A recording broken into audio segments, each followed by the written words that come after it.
मन चंचल है। मन वायु से भी तीव्र है। मन ही मनुष्य के बंधन और मोक्ष का कारण है। यह तीनों वाक्यांश आपने अवश्य सुने होंगे। लेकिन क्या आप जानते हैं कि मन चंचल क्यों है? आप जानते हैं तो अच्छी बात है। यदि नहीं जानते हैं तो आइए आज के इस वीडियो में जानते हैं कि मन चंचल क्यों है।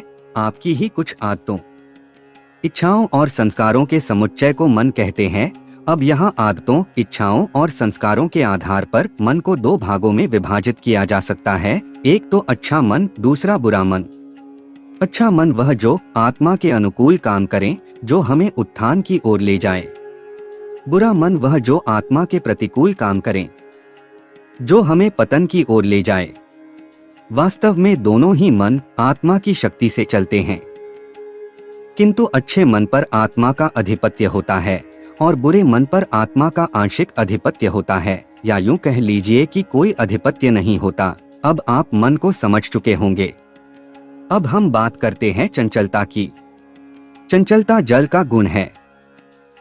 जल के इसी गुण से तुलना करके मन को चंचल कहा गया है। अगर सूक्ष्मता से अध्ययन किया जाए तो मन और जल लगभग समानांतर है। मेरे कहने का मतलब है कि हम जल के गुण, कर्म और स्वभाव को समझकर काफी हद तक मन को समझ सकते हैं। कैसे? आइए देखते हैं मन चंचल क्यों होता है। इस प्रश्न का उत्तर आप स्वयं जानते हो। इसे समझने के लिए अपना प्रश्न बदलकर स्वयं से पूछो कि जल चंचल क्यों होता है।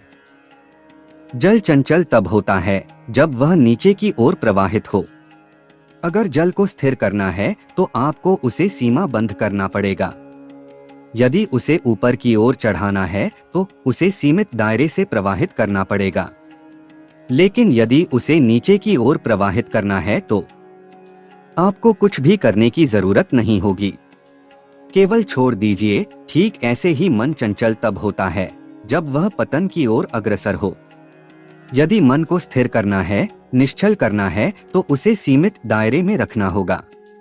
यदि इसको उत्थान की ओर अग्रसर करना है तो सीमित दायरे से अभीष्ट लक्ष्य, इष्ट की ओर लगाना होगा।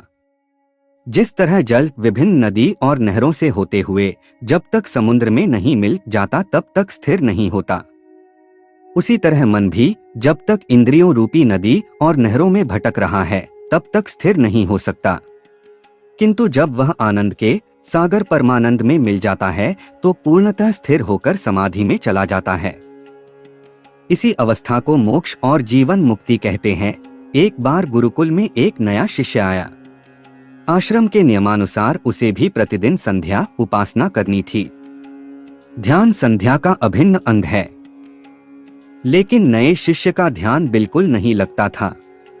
कुछ दिन तो वह जबरदस्ती आंखें बंद करके बैठा रहा, लेकिन अंततः एक दिन उसके सब्र का बांध टूट गया।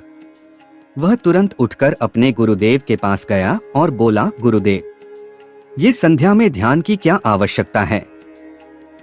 गुरुदेव बोले, वत्स, ध्यान मन को साधने के लिए अनिवार्य है। शिष्य बोला, किंतु गुरुदेव, क्या मन को साधना जरूरी है?